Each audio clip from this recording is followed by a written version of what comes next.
Hey, in January, we normally are all excited. It's the new year. Lots of goals set, desires of where we would once want to be, and decide this year is going to be that year that I reach my goals. And then January is followed by February, the month of love. Everybody is in love. Everybody has the roses and is wondering about February the 14th. We just passed that. Now we are in March. Between now and Easter, for the most part, people just drift. Not because we don't want to do something, but because fear gets louder when we start understanding that there are going to be challenges based on where we were and where we want to go. Today I want to talk to you about the relationship we have with our own internal economy, our energy, our confidence, our focus, and decision making. Because you see, we live simultaneously in different planes of existence. We have the external plane where we show up to play. We have our internal world where we go in to contemplate. Some of us don't even want to go within because we are afraid of what we're going to find in there. Now, if you're waiting for the outside world to give you permission to make progress, to reach that goal, then unfortunately, that permission is not coming. You are already stuck. Depending on the headlines, especially in business, you can feel hopeful one day and the next morning you wake up to negative news and all of a sudden your excitement drops. 1 week, inflation is easing or the rates are shifting positively. The next, it's job uncertainty, public finances, and global instability. And suddenly, you're back in survival mode. When your future becomes dependent on external condition, procrastination sounds like wisdom. You tell yourself, let's wait for things to settle a little bit. Let's see what happens the next announcement. Once I feel more secure, I'll make that move. That's not a strategy. That is normally fear dressed up as caution. And if you're aware of what I've been talking about, the code personality types, there are certain individuals within the 4 codes, your connectors, detail-oriented, organizers, and effervescent. We all react or respond differently to fear. And there is one place you and I always have control. You see, the economy will always do what the economy does, the external economy. But you and I have control with our internal economy. Every one of us, from the richest man in the world, Elon Musk, all the way down to the newborn baby, we all have an equal amount of time given to us by the Creator. So we could say the time is the equalizer. What makes the difference? It is what is happening within. I am reminded of a scripture by one of the wise kings that walked the earth, King Solomon. In the book of Ecclesiastes, he says, whoever watches the wind will not plant, and whoever looks at the clouds will not reap. Why? Because there is never the right season, the right time for you and me to take certain actions. Now, of course, if you are a farmer, it's important you understand the sequences of seasons based on your geographical location. But you and I as human beings, there are certain levels of control we can determine from within based on the goals that we want to achieve. If you keep observing conditions for perfect timing, you will not make that move. I'll give you a quick example. Back in 2004, 2005, I was very much interested in getting involved in property investment here in the UK. And every course I attended, they used to say, obviously they were there to sell the courses. I paid for some of those courses, but there's something that they always said. They said, you never wait to buy, you buy and then wait. Now, I went to a few courses, I waited, and then I realized the only thing that is not moving was me.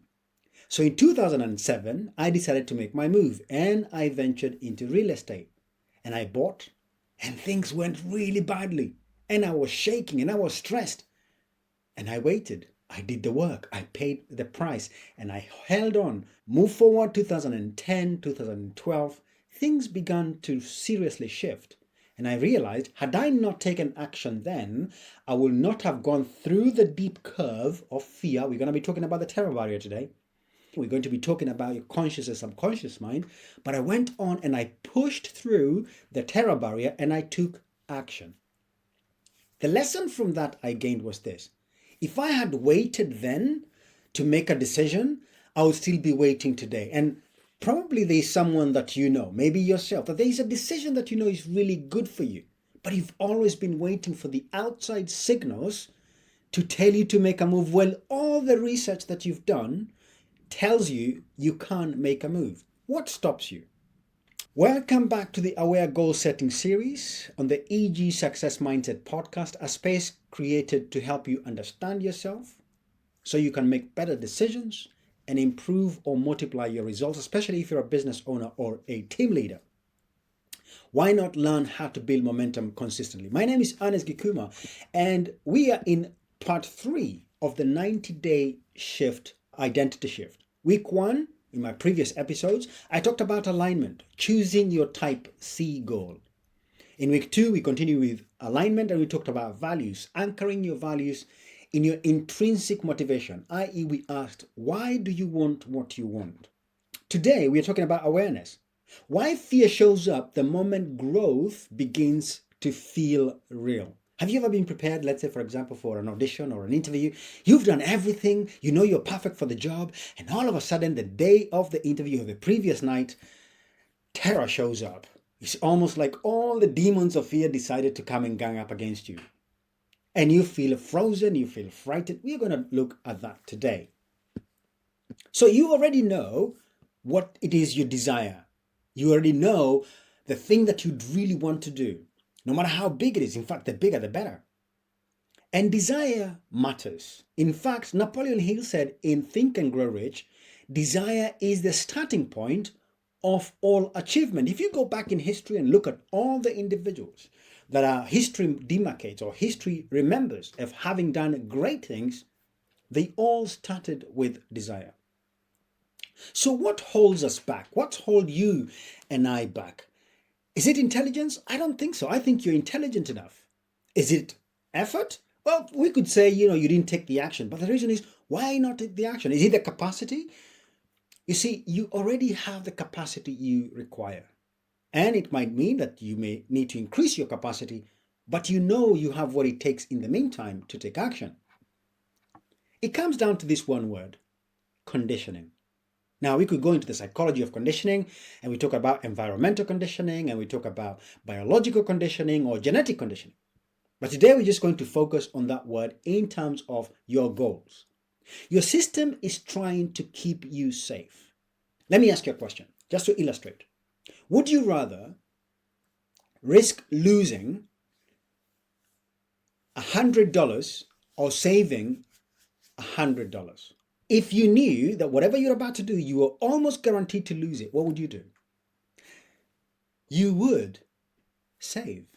You would try to reduce the risk to the minimum and look at the upside. Why then is it that I know what I want, I know it is safe to go for, but yet I feel stuck? Why am I not doing what I'm supposed to do? I'm going to introduce you to the power of your mind. And I'm going to talk about mind in relation to what I call paradigms. Paradigm is basically a word that is a component of your thoughts, your feelings, and your actions and your behaviors, especially your beliefs. So let me introduce you to what is called the Stickman principle.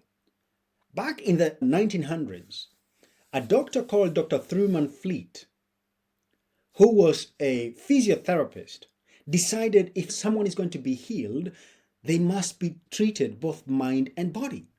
But nobody saw the mind. In fact, if I ask you, where is your mind? Okay, take your finger and you probably, of course, it's in my head. But that's your brain. I'm asking, where is your mind? Then the question is, what is mind? Mind is movement. Mind is movement that happens when thought triggers neurons within your nervous system, you can't visually see it. However, Dr. Thurman Fleet put together a very basic concept. Do not underestimate the power of the image I'm about to show you now. Follow me. So Dr. Thurman Fleet came up with this idea, and he said, we're going to draw the picture of the mind. In fact, I'm reminded of a story that I heard. And there was this young child in a classroom, and he was doodling in his notebook, going really fast, really quickly, quietly. And the teacher comes around and asks him, Joe, what are you drawing? He says, I'm drawing the picture of God. And the teacher goes, nobody's ever seen God. And the kid, continuing without being interrupted, totally ignoring the teacher, goes, wait until I finish the picture. And while that might sound interesting and funny to some of us, it's a similar thing with the mind. Nobody's ever seen the mind. So let us then create an image of the mind so you and I can be talking from the same picture. You see, your brain works with images. Words means nothing unless there's an image to attach to it. So Dr. Thurman Fleet said that circle represents the mind, okay? That is your mind. So we're going to draw an imaginary line at the center, okay? The mind is one. We're going to draw an imaginary line in the center, and we're going to call that the conscious mind. And then we're going to call that the subconscious mind. Okay, so your mind is split into two parts, your conscious mind and your subconscious mind. Then you have what we call the body. The body then is the instrument of the mind. We have the conscious and the subconscious mind. We are still talking about your goals here. We are interested in understanding why is it that I cannot go and get the results that I want? What do I need to do to change this thing I call the body, this instrument, so it can move me towards my goal? Okay, let's say your goal is out there. So you see, we talked about conditioning. So both your conscious and your subconscious mind operate based on conditioning. Now, the number one rule of your subconscious mind is safety. That's the number one goal of your subconscious mind, is to make sure that you're protected, that you're safe. Thousands of years ago, as our ancestors were going out to forage for food, safety was number one. Not all hunters would go out and come back home because of the challenges they might face. So safety then is the number one priority of your subconscious mind, to keep the body safe. Now, if you look around, the conscious mind, on the other hand, we receive information from the external. And you have what we call your five senses, okay? You have your hearing, you have your sense of sight, you have your sense of taste, you can taste things, you have your sense of touch, and you have a taste of smelling. So your conscious mind receives information using those five senses that are the basic senses of your conscious mind. Now, your conscious mind is further split into two. What we are normally used to is the normal faculties. That's your five senses. On the other hand, we have what we call your intellectual faculties. Okay? And we're not going to go into the intellectual faculties. I might do another video on that one at a later stage. But your intellectual faculties is where your reasoning is. That's where your imagination lies. That's where your intellect lies. That's where your intuition and so on. So you're going to be going at that later. For now, let's just focus on this. So the information, we said mind is movement between body, okay? Mind is movement when an idea interacts with the body through the brain or through your nervous system. When an idea, whether it's conscious, coming through your conscious faculties, or from an emotional element, any mother will know this, that you can almost tell when your child is in danger without hearing, seeing, tasting, touching, or smelling anything. That is a feeling, that is a vibration. So your subconscious mind does not work with thinking. You think with your conscious mind. Your subconscious mind only works with feeling. Okay, that is your feeling part of yourself. So your subconscious mind works through feeling, You think through your conscious mind, through your intellectual faculties. So we do know that your conscious mind is there, and we do know that the bottom one is your subconscious mind. Okay, so that's your conscious mind, that's your subconscious mind. So when you have an idea of the goal, it's an external idea, it's exciting, you're excited about it, but equally, there's an element of fear. So here you come and you find the reasons to justify your desires. However, the body does not care what your reasons are, because as long as that idea triggers fear, your body freezes. Through your instrument called the amygdala at the back of your brain, the moment it senses fear, that you are not going to be safe because of that foreign idea, you freeze or you fight because of the fear.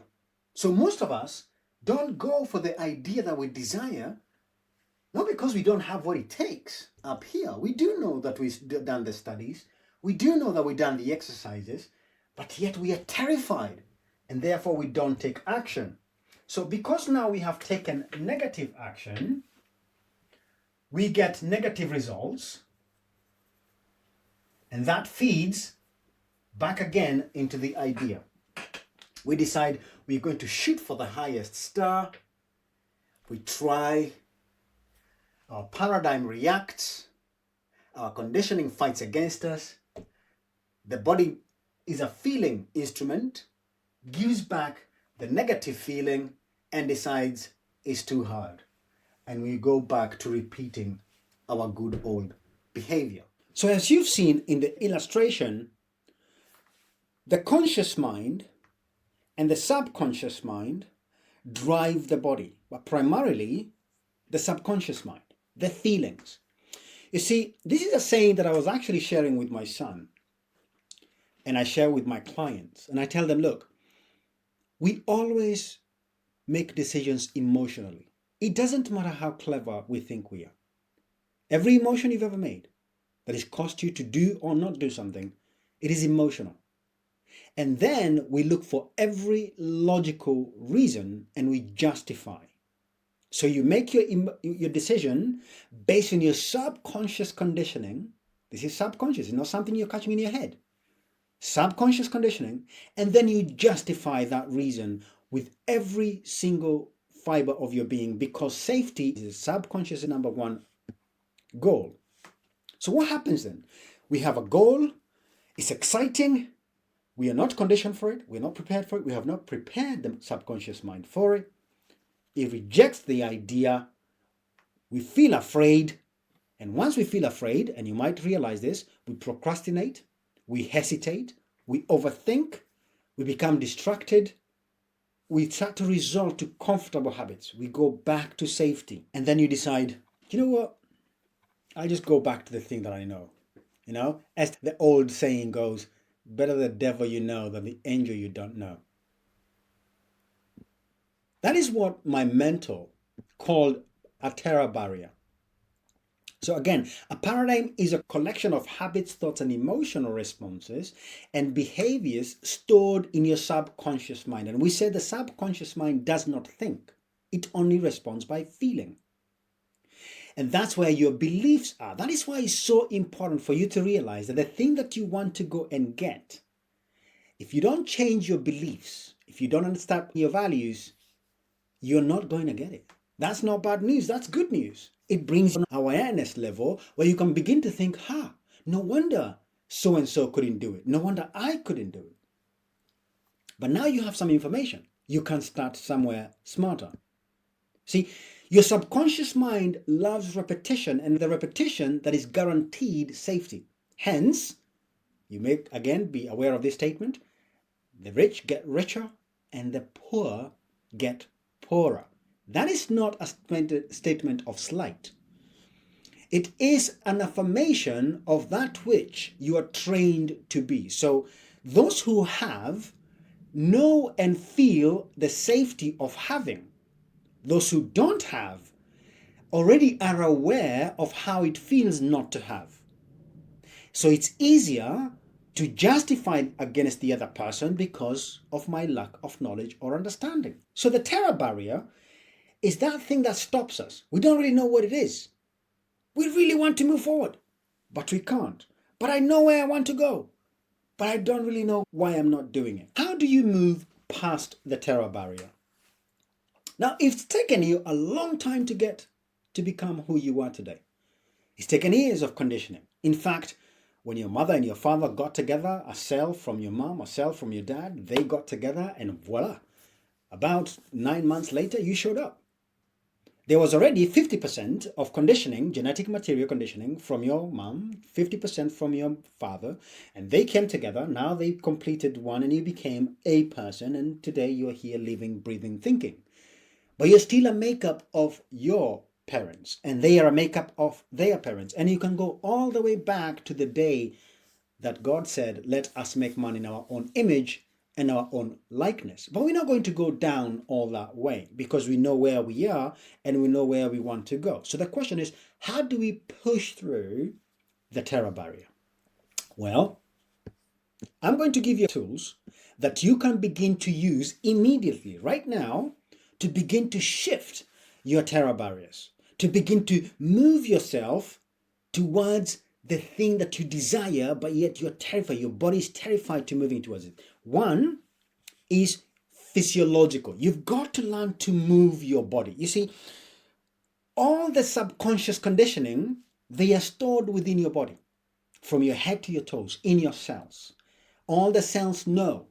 That is why every time you see something exciting, you feel something. When you see, if you're a guy and you see a very beautiful woman and you've been looking for a mate, it's most likely you'll panic. You'll be afraid of the beauty.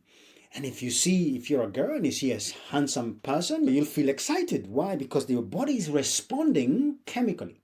So your body, then, we can say, is a biochemical machine that gives feedback to the brain, depending on what is being observed. If you're preparing yourself, let's say for an exam, for an interview, to pick up the phone and make those sales calls, and you feel you can't do this, rather than distracting yourself, you've got to create a new ritual. Okay? So here is tool number 1. Stand up and do 20 star jumps. While you do 1 star jump, bend and touch your toes while you're breathing. That makes sure that the brain chemistry that was being triggered by the event begins to change. The worst thing you can do is sit still and try to make that phone call, for example. So that's number 1. You've got to move your body. When you begin to move, the biochemistry shifts, the mind changes because we are no longer afraid, we are exercising. You release positive chemicals, the body feels different, and now you can move forward and pick up that phone and make that phone call. So you begin to change your biochemistry, which releases different chemicals in your body, which resets the amygdala at the back of your brain saying, oh, we are safe to move through the door. That's number 1. Number 2 is what is called coherence breathing.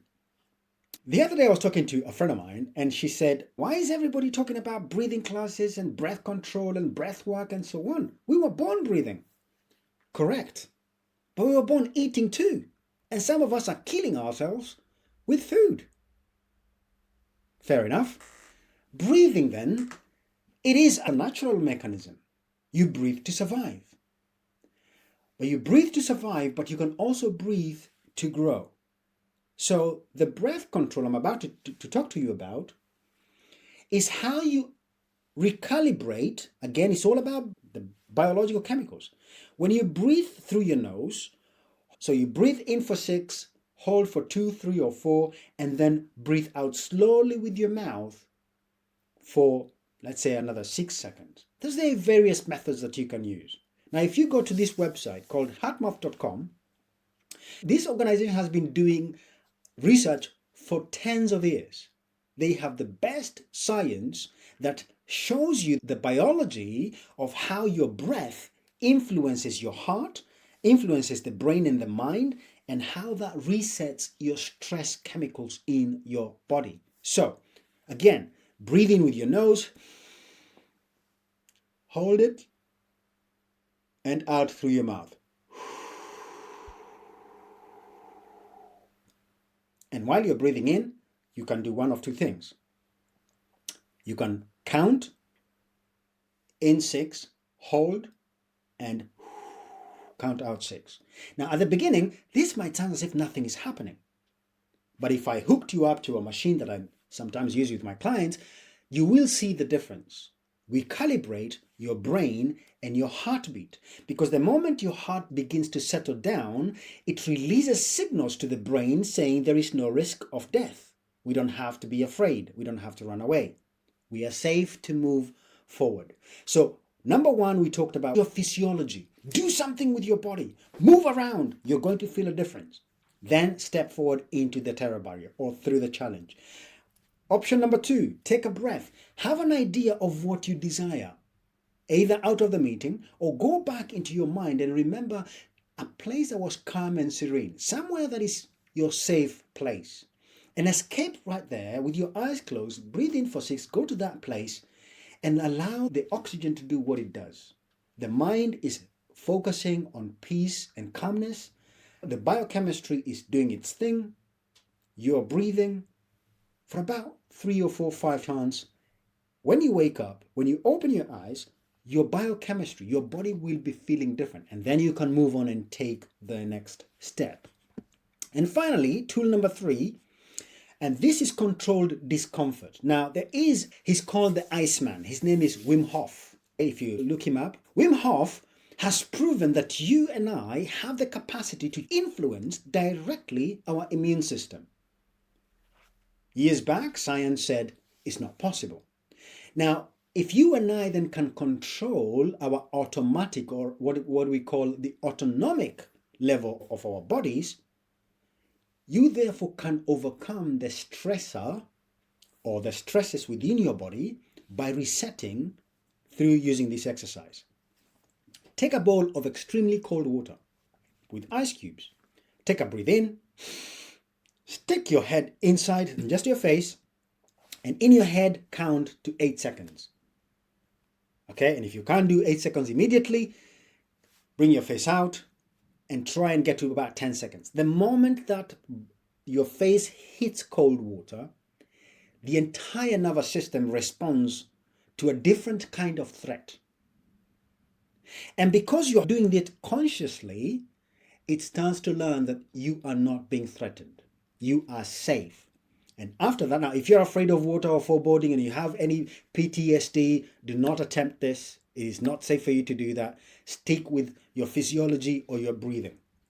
Okay, so it's very important for me to say that. So do not expose yourself to extreme cold conditions if you have any pre-existing biological conditions without the necessary training and so on.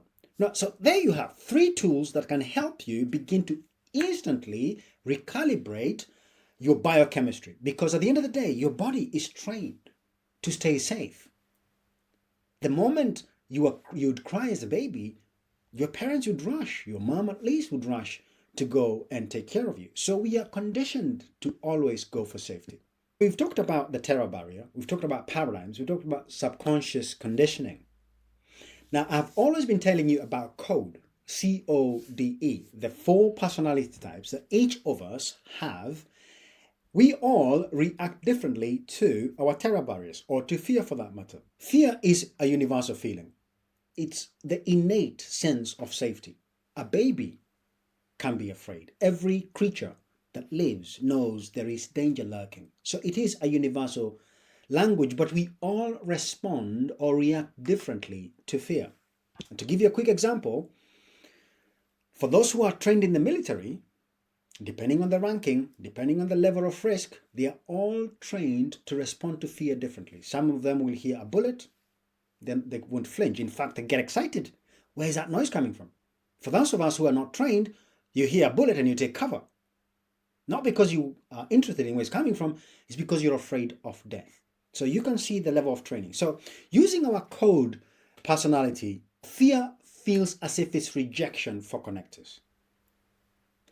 Connectors have high value in relationships. They are people persons.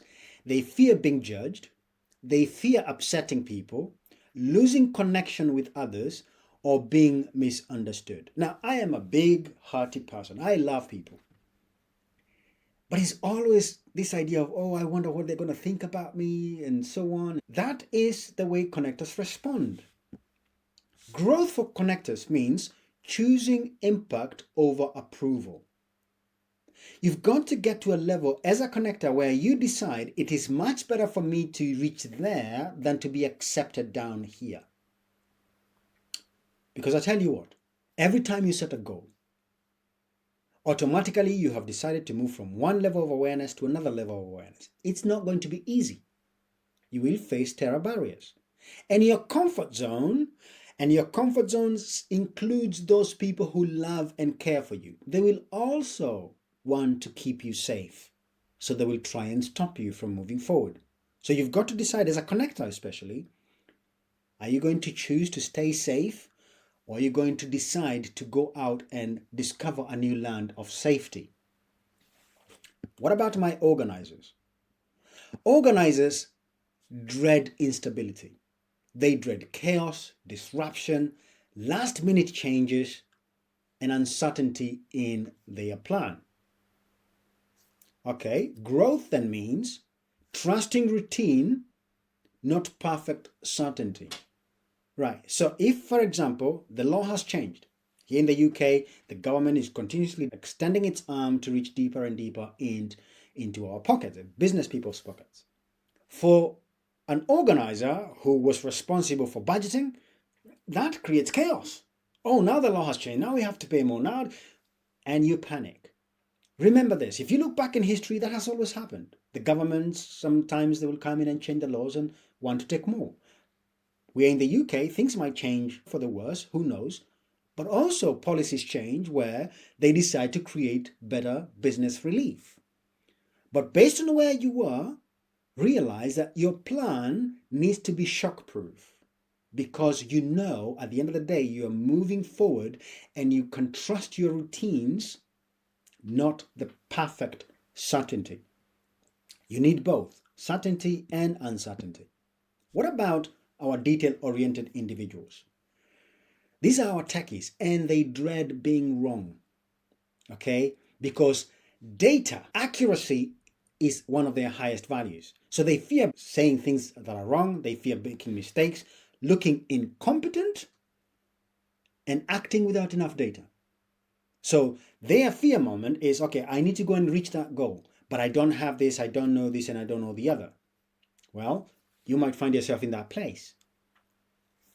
Growth for you as a detail-oriented person means acting with just enough information, not all the information. Now, remember one thing, we are all conditioned, especially through schools, that we are not good enough if we don't pass the exam fully. Now, for those of us who are detail-oriented, if you went through school that was not very keen on understanding personalities, then you are doubly threatened by incompetence. And therefore, you'll spend all your time trying to gather data only to go back in the marketplace and realize that the market has shifted. So you've got to begin taking action with just enough information. What about my effervescent individuals? These are the explosive people who love freedom and enjoy their freedom, full of energy.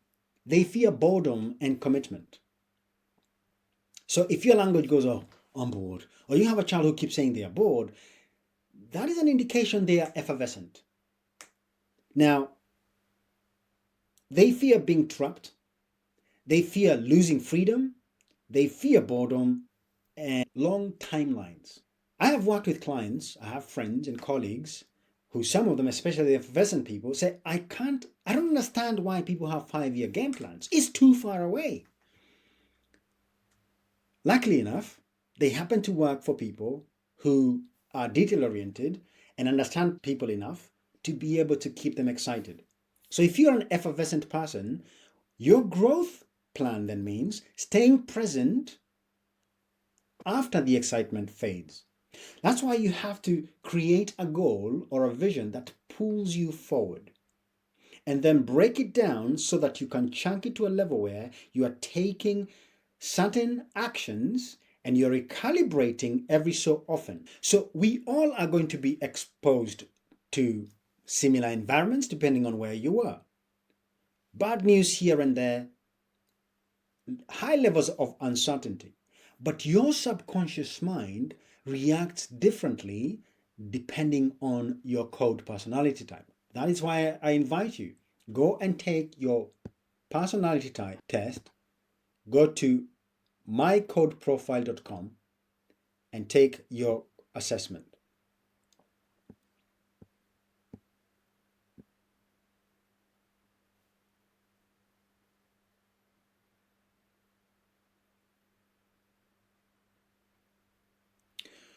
So let's bring today's episode into a close. I want to leave you with two pieces of work. Number one is take that big goal that excites you, chunk it down. And again, if you want some help, let me know. Drop me a message. Let me help you with that level of coaching.